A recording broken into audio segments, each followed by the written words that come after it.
Hi எல்லாருக்கும் வணக்கம். எல்லோரும் எப்படி இருக்கீங்க? என்னோடய சேனலை சப்ஸ்கிரைப் பண்ணுற எல்லாருக்கும் ரொம்ப ரொம்ப தேங்க்ஸ். இன்றைக்கி வந்துட்டு ஒரு குக்கிங் vlog தான் ஆஸ் யூஷுவல். ஸோ இது வந்து நான் எப்போ எடுத்தேன்னு எனக்கே தெரில. ரொம்ப நாள் முன்னாடி எடுத்திருந்தது.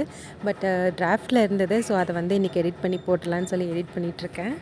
இன்றைக்கி காலையில் சமைச்சிக்கிட்டே மாவும் வந்து ஆட்ட போகிறேன். இன்றைக்கி வந்து மட்டை அரிசி தான் வந்து போட்டிருந்தேன். நார்மலாக வந்துட்டு 3 கப் இட்லி அரிசி, 3 கப் வந்து புழுங்கலரிசி போடுவேன். அதில் 1 கப் வந்து கம்மி பண்ணிவிட்டு மட்டை அரிசி வந்து 1 கப் போட்டிருக்கேன். மட்டை அரிசி வந்து நல்லா ஊறணும். அப்போ தான் வந்து அது அரைப்படும். நைட்டே வந்து நான் ஊற வச்சிட்டனால காலையில் வந்து அரைக்கும் போது நல்லா வந்துருந்தது. ஸோ ஃபஸ்ட்டு எப்பவும் போல் கிரைண்டரை வந்து வாஷ் பண்ணிவிட்டு உளுந்தை வந்து போட்டுருவேன். உளுந்து ஃபுல்லாக ஒரே டைமில் போட்டுட்டோம்னா கொஞ்சம் கொஞ்சமாக தண்ணி ஊற்றினோம்னா அது பாட்டுக்கு அரைச்சிட்ருக்கும். அதுக்கப்புறம் அப்படியே வந்து நான் சமையல் பண்ண ஸ்டார்ட் பண்ணிட்டேன். காஞ்ச பாத்திரத்தெல்லாம் எடுத்து வச்சுட்டு பருப்பு வந்து போட்டிருக்கேன். பருப்பு வந்து இன்றைக்கி முட்டைக்கோஸ் போட்டு தான் சாம்பார் வைக்க போகிறேன். அதனால் வந்துட்டு கொஞ்சம் பூண்டும் தக்காளி இதெல்லாம் பருப்பு கூடயே போட்டோம்னா இன்னும் கொஞ்சம் குழம்பு வந்து டேஸ்ட்டாக இருக்கும்.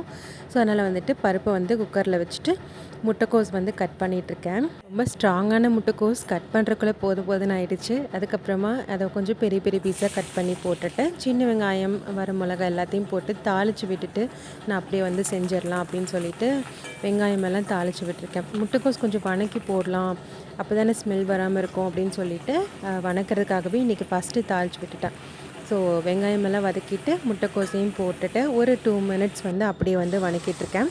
அதுக்குள்ளே பார்த்திங்கன்னா பருப்பு வெந்துருச்சா. ஸோ அதில் இருக்க எக்ஸ்ட்ரா தண்ணி ஊற்றி தான் நான் வேக வச்சுருந்தேன். அந்த தண்ணியெல்லாம் எடுத்து முட்டைக்கோஸ்க்கு ஊற்றி முட்டைக்கோஸ் வந்து வேக போட்டுற போகிறேன். இது வேகும்போதே கொஞ்சம் மசாலா போட்டோம்னா நல்லா வந்து பிடிச்சிக்கும். ஸோ கொஞ்சமாக மஞ்சத்தூளும் ஒரு 3 ஸ்பூன் கிட்ட வந்துட்டு சாம்பார் தூள் எல்லாம் போட்டுட்டு நல்லா மிக்ஸ் பண்ணிக்கலாம். கொஞ்சமாக வந்து உப்பு சேர்த்துக்கலாம். மல்லித்தூளும் சேர்த்துருக்கேன் நான். முட்டைக்கோஸ் வந்து நல்லா உப்பு இழுத்துக்கும். ஸோ அதனால் வந்துட்டு அளவாக போட்டால் போதும். காய் வேகும்போது எல்லாத்தையும் போட்டு நல்லா மிக்ஸ் பண்ணி கொடுத்துட்டு கொஞ்சம் வந்து வெந்துருச்சு ஆக்சுவலி.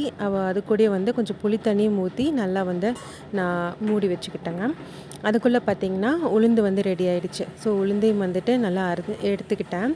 ஸோ கொஞ்சமாக தண்ணி வந்து ஜாஸ்தியாக சேர்த்திட்டேன் போல். உளுந்து அவ்வளோ பொங்கி வரல இந்த வாட்டி. ஸோ அதை வந்து எடுத்துகிட்டு அப்படியே வந்து பசி வேறு ஆகிடுச்சு கபகபன்னு. ஸோ டீ போட்டு டீயை குடிச்சிட்டே வந்துட்டு நான் அப்படியே சமைச்சிட்ருக்கேன். பருப்பு வந்து பார்த்திங்கன்னா நான் கடப்பருப்பு ரேஷன் பருப்பு ரெண்டும் வந்து சேர்ந்து தான் போட்டுருக்கேன். ஸோ பருப்பு வெந்ததையும் அதுக்குள்ளே ஊற்றிட்டு கொஞ்சமாக எக்ஸ்ட்ரா தண்ணியும் ஊற்றிட்டு நான் அப்படியே வந்து குழம்பு கொதிக்க விட்டுருக்கேன். இதுக்கு வந்து பொரியல் பார்த்திங்கன்னா சாம்பார்னாலே உருளைக்கிழங்கு பொரியல் போட்டால் டேஸ்ட்டாக இருக்கும்.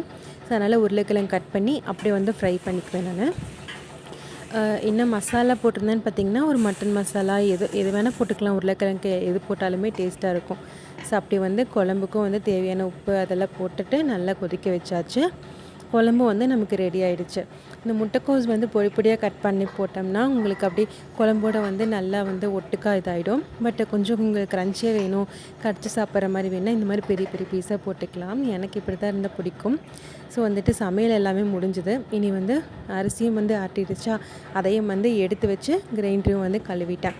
ஸோ மாவு வந்து நல்லா மிக்ஸ் பண்ணி எடுத்து கொஞ்சம் நேரம் வெளியில் வச்சுக்கலாம். மத்தியானத்துக்கு மேலே உள்ளே வச்சா போதும். எல்லா குக்கிங்கும் முடிஞ்சது. கவுண்டர் டாப் எல்லாமே க்ளீன் பண்ணி விட்டாச்சு. அவ்வளோதான். இந்த வீடியோ உங்களுக்கு பிடிச்சிருக்கும்னு நினைக்கிறேன். பிடிச்சிருந்தா லைக் பண்ணி ஷேர் பண்ணி சேனலை சப்ஸ்கிரைப் பண்ணுங்கள்.